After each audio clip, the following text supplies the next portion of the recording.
Hello Scorpio friends, I'm Annie Botticelli and welcome to my Scorpio August 2021 Astrology Must-Knows. Definitely go to anniehelpsyou.com to see the long list of free goodies that I make for you each month. You want to make the most of the things that I do for you, and you can interface with all of them at anniehelpsyou.com. If you'd like to be an astrologer as your profession, or just fuel your passion for astrology to help yourself and your friends and family, then you will love my Becoming a Professional Astrologer Mastery course, which you can see at my school at lumelife.com, L-U-M-E life.com. I also have free courses at that school, so check it out. Okay, so what do we have going on in August? There are always plenty of things to talk about, plenty of things to celebrate, and some things to watch out for. So let's go through my list of the must-knows. First, 2 admin notes to make the most of this video. This is for you if Scorpio is your sun or your moon or your rising, excuse me, or anything else like your Venus or your Mars. We have so many different placements in our chart. We're so much more than just our sun sign. And if you have a placement in Scorpio, this is part of your astrological truth. The second thing is that if your birthday is towards the end of the Scorpio sign, so November 11th through the rest of the sign, or 20 to 29 degrees, and especially the later in degree or the later in November your birthday is, then I definitely also suggest you watch my video for Sagittarius, because you cuspy people have a more complex read. Okay, so the first most important must know of this month is that we are right smack in the middle of these open stars.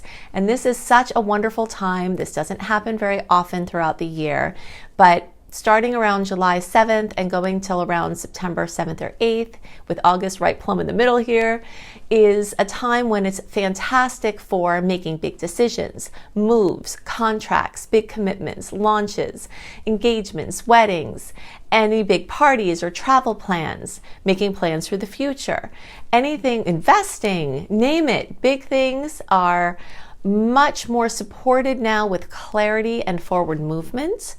Of course, you have to use your intuition to guide you along your personal path, but the general stars are very open. So there are several reasons why I call these stars so open right now. The first is that we're free from personal planet retrogrades. So when Mercury, Venus, or Mars is in a retrograde phase, it lends itself to being more inward and more backward, kind of being more introspective and retrospective.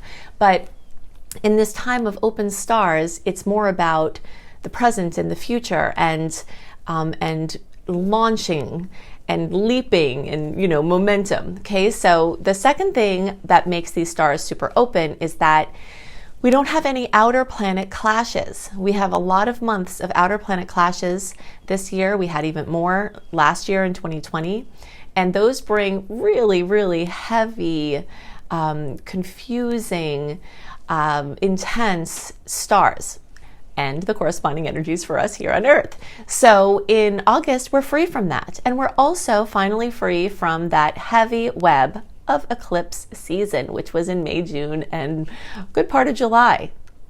So here we are in August, free from all of that. Time for forward movement, time to get things done. There will be some nuisance aspects here throughout the month, but those are just quick bumps along the way to your progress. I expect this to be a very, very, very productive month where you'll have the powers to get things done and the powers of focus, and we'll go into more of that in a minute here. Second major must know is that we've got a sequence of Uranus trines. Uranus is the planet of surprises, of sudden insights, of breakthroughs, of futuristic thinking and solutions.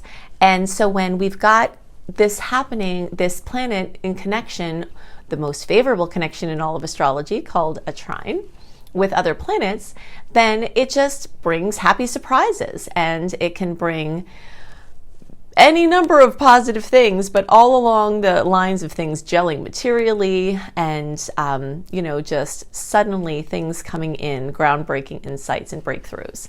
So I'm going to give you some dates of these aspects. We've got 4 of them between August and the beginning of September. And do know that when you go to anniehelpsyou.com and you sign up for my free email newsletter, you get a complete list of all the aspects of the month, what the aspects are, what you can expect from them, plus the general tone and information about the month and how to use it, delivered into your inbox 1 month early. So you can do that at anniehelpsyou.com, but I'll give you a few dates here. Now note that the dates I'm going to give you you might experience the manifestations of the transit in the days around these dates. They're not exact because the orbs of energy of influence of the stars are not always exactly at the time that they're happening. So Venus is trining Uranus on August 2nd and 3rd. Beautiful. Mercury then comes and makes that trine the 19th and 20th. Then Mars comes and makes this trine on the 21st and 22nd. Then the Sun is going to do the same thing in the first week of September. So we've got this beautiful sequence in these open stars of things all of a sudden coming through. These could be things that you've worked on for a while and suddenly, wow, they're here. Or they can be things that came out of the blue that you weren't expecting, you weren't even planning, and they're just here and you love them. A trine is really wonderful in the way that a lot of times you don't even have to do anything to get the yumminess from them. So hopefully you have yummy things coming. Now, everyone in the zodiac has a fair chance of having beautiful manifestations from these transits. But those of you who are closest to 14 degrees, which is the degree at which all of these trines are happening, are more likely to see even grander, more notable effects. Okay, so that's basically our Halloween babies through around November 9th or 10th. And the closer you are to around November 4th, the more intense this lineup will be with your Scorpio placements.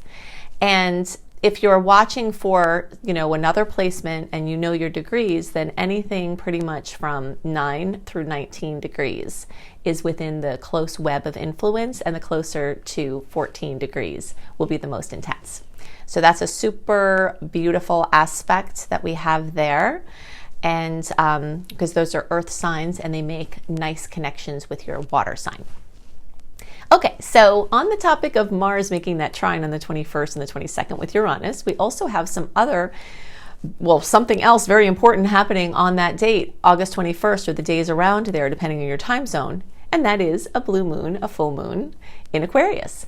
Now, you've heard the saying, I'm sure, once in a blue moon, and that's because most full moons are not blue moons. A blue moon is a second full moon either in a calendar month or a sign, a zodiac sign. And we've got one happening here. So the days around the 21st not only have all of the yumminess of the Uranus trine, but also the chance for once in a lifetime or once in a very rare opportunity to come in.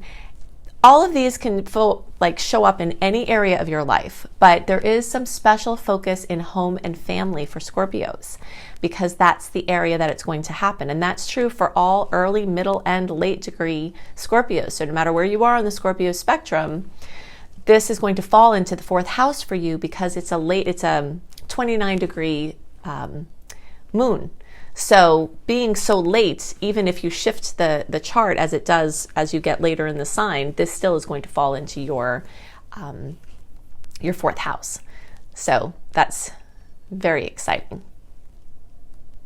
Okay, so you can see any kind of magic that comes from that fullness, completion, fruition coming. And it could be in home and family, or in ancestry, or in a psychological breakthrough, but it also can be along the lines of Aquarius. So your Aquarius house is very strongly accented with Virgo aspects at this time. Also, that Uranus series of trines is going to accentuate your 11th house. So you've got multiple ways blessings are coming through your 11th house throughout the whole month, but especially around the 21st, okay? And so think about networking, social media, internet-based projects, community-based projects, friendships, groups, clubs, anything where you're working with a group of people, where you're leading them or you're finding your place within the group, your tribe, the people that speak your language, not always literally, but just that understand you and have commonalities with your belief systems. So anything in there, if somebody invites you to something, wants to introduce you to someone, this is a time where a key person can help you with anything in your life, and things you've been waiting for might fall into place from a kingpin that comes into place through marketing or networking. Basically, anything that puts your energy out to a bunch of people or you part of a group. Okay, this also has to do with technology, and it also has to do with things like patents, and humanitarian projects. So if you're working on any projects for the greater good, this is like a nonprofit or something like that, this is really fantastic energy for that. Okay, so another major must know is we still have very strong Leo energy, but it is waning, especially compared to the Virgo energy. And for Scorpios, this is a great thing because although Leo energy brings opportunities for everybody, and it has been highlighting your work sector, which is continued to be, highlighted as the planets move here. But it does make a square to your placement. So that means in July and August, you're feeling pressure in your workspace, feeling pressure with your work, feeling pressure with a situation with your dad or with a person of authority, or, the police, or the law enforcement, or some kind of person, your boss, who's in a position of power over you. You could be getting in trouble, or you could be having a conflict. And this is a chance to work out issues that you have with your original authority figures. Most of the time when people have issues or conflicts with authority figures, it's because they haven't worked out something, the way someone didn't use power wisely in their childhood. So you've got your childhood psychology house aspected in amazing ways, and you have your authority figure house aspected in very notable ways. So it lends itself to a deep introspection of why it is you might have patterns with these situations and how you can heal them. Of course, that's the most important thing, is how you can heal them. But either way, your work sector is still accentuated, so chances for jobs, advancement, recognition, starting a new business, this amazing energy for lateral movement or changing careers altogether. Many people are reconsidering their line of work as there are so much going on with the employment industries, and you might be in that place. So you might be feeling the pressures of whether you want to go back to your old work or stay at your old work or start something new. And you might wind up doing both, and it could be a wonderful thing. The pressures that come from this 90-degree angle don't have to necessarily be a bad thing. It's a pressure angle. So it could be you're trying to get your new business going while you still have to take care of your old work. And so that's pressure, but it's not necessarily bad. You're lifting your dreams to life.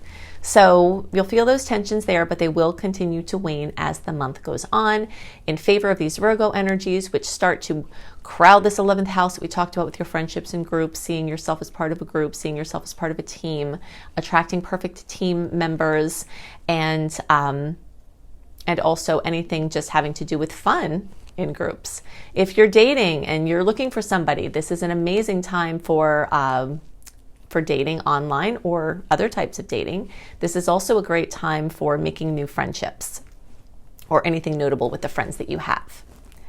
In general, we still have an abundance of creativity and notable momentum involving kids and pregnancies or working with children, romance. All of these things that Leo rules are still very strongly accentuated at this time. So it might just be, you might find someone, a person of consequence, as I like to call them, or you might have solid time or breakthroughs with your current partner or person of consequence. Okay, so the strong Virgo energies start to make this beautiful angle with Scorpio. This 60-degree angle that's made by Virgo is different than the trines we were talking about earlier. Trines can bring in things that you didn't even seem to do anything for. Sextiles, which is the 60-degree angle, can bring in sweet things that you don't have to do anything for, but usually there's a component where you have to do something with them. Okay, so again, an example, if your 11th house is accentuated with a 60-degree angle, it means that you have to make the effort and go call that person that your friend said, here, I want you to connect with this person, or here's a chance for you to have a job. You have to call the person. So the 60-degree angle might represent the card sitting on your table of, a business card that somebody gave you to contact. And then you have to add the active ingredient of calling the person or following through with something, a latent potential that's sitting there. But there will be lots of latent potentials that can spring to life at this time, which is very exciting. And those things can come from the past. Someone can give it to you now or offer it to you now, or it can be something you find in your drawer or something that comes back to you through an email that shows up randomly that you missed or something like that. In general, the strong Virgo energies can bring a critical eye, for better or worse, so it makes it wonderful for projects that need concentration. So I was alluding to this before. If you have things you've been neglecting, things that you have been avoiding that have to be done, especially if they're like paperwork or something tedious, you will have more energy in August and September for doing that hard work. I suggest making a list of one thing a week or however many things you have to do, dividing that by, 7 or 8, and use the time in August and some weeks in September where you just get something done that's been hanging over your head. And you also can have really good reorganization at this time. So fixing your systems, getting a new school year system in, or just getting a new flow in your life and clearing out old things. Okay, so with this thing with the critical eye, this Virgo energy can manifest as somebody putting you under scrutiny or you putting someone else under scrutiny. So you might have to ask the questions, especially with the Leo energies. Is pride coming up? Is somebody trying to tell you something maybe in not a nice way and you're resisting it, but there's some truth to what they're saying, but the way they're saying it is flaring up your ego? These kind of things. There might be something that comes up that you really need to listen to. And the more you can do that, the more you can get the gift and dissolve the conflict. Okay, so a couple of other additional things to look out for. Oh, one other thing I wanted to mention. Those trines, those Uranus trines, besides accentuating the 11th house that we talked about very much, your partnership and relationship house is also being blessed by those trines. Okay, so notable people coming in or notable breakthroughs in your relationships are even more likely because of the placement of Uranus there. Could bring things out of the blue too. Surprises in relationships, but they would lean towards the happy surprises because these nice angles. Now, something I want to point out, this is very important to know about astrology, is that the general stars are a piece of your astrological truth, but what we can't always see is all of the details. An astrologer can't see all the details in your chart. So if you're having a very difficult experience that doesn't seem to be mentioned in general reports, it's likely because you have an outer planet making an angle to one of your personal placements that's putting you through a certain experience that's superseding some of the things going on in the general stars. So I just always kind of want to educate about that to help understand the depth and the many layers of truth that go on with astrology. Okay, so a couple of things additionally to look out for as must-knows. We do have more salty aspects this month than we do sweet ones, but we do have a ton of sweet ones. There are just a ton of aspects in general. So these aspects that are salty ones are more, like I mentioned before, nuisance aspects. They'll come and they go, okay? The kind of little bumps, little annoyances. Some of them are in the form of inconjuncts, which are these aspects that bring awkwardness, like ships passing in the night, or minor interruptions to progress, or anything having to do with, grouchy or judgmental people just being in your space and being annoying. But you can still choose to be happy anyway and know that these bumps are pretty quick. Now, if you find that you are a person that has a very difficult time dealing with life and you're very overwhelmed, there's a very good chance that your adrenals need support. I'm not a doctor. You have to work with a doctor, work with your, qualified professionals about this, but I want to plant the seed that you go along these lines. If you are an empath and you're sensitive to everything, 100% of the time with the thousands of people that I have worked with one-on-one over decades, all of the empaths that I've worked with, and there have been a lot because I'm one too, have had their adrenals completely blown out. And they could get the most of their sensitivities by healing and supporting their adrenals. Okay, so definitely look into that if you're in that designation. Jupiter's still retrograde, so some things that were roaring forward in the earlier part of the year might seem to have slowed down, especially along the lines of immigration or publishing or travel, long distance travel, things like that. We have had some opening, obviously, in the world, which is very exciting, and that has happened regardless of the fact that Jupiter is retrograde. But when Jupiter goes direct in October, any things that were pushed into the backdrop in those arenas will likely start moving forward. Okay, so if you have something that lost steam, there's a good chance it will come back around. If you want even more details about how the current and upcoming astrology may affect you personally and how you can make the most of the opportunities, your first one-hit stop is to go to anniehelpsyou.com. Right there on the front page, you can sign up for my free email newsletter. You will also see a list of all of the other free things that I have for you each month, and you can interface with them through that one organized section. When you sign up for my free email newsletter, you get many wonderful bonuses, including a monthly write-up 1 month ahead delivered into your inbox of all of the notable aspects of the month, what you can expect from them, and the sweet and salty dates, and a general write-up of the points to note as the astrology must-knows. You definitely want to go to lumelife.com, L-U-M-E life.com. That's my school, Luminous Life Multiversity, and check out the free courses that I have there. And I also have paid courses. And if you think I put a lot into my free resources, you should see the depth and complexity of my paid courses. If you would like to be an astrologer as your trade, be a professional astrologer, add astrology to any of your other work offerings, or just do astrology in a deeper way for your friends and family, for your own self-development, then you will love my Becoming a Professional Astrologer Mastery course. This is a mega course that will equip you to do whatever you'd like to do with astrology. So I hope you have a wonderful month, and I'll see you next month. Bye.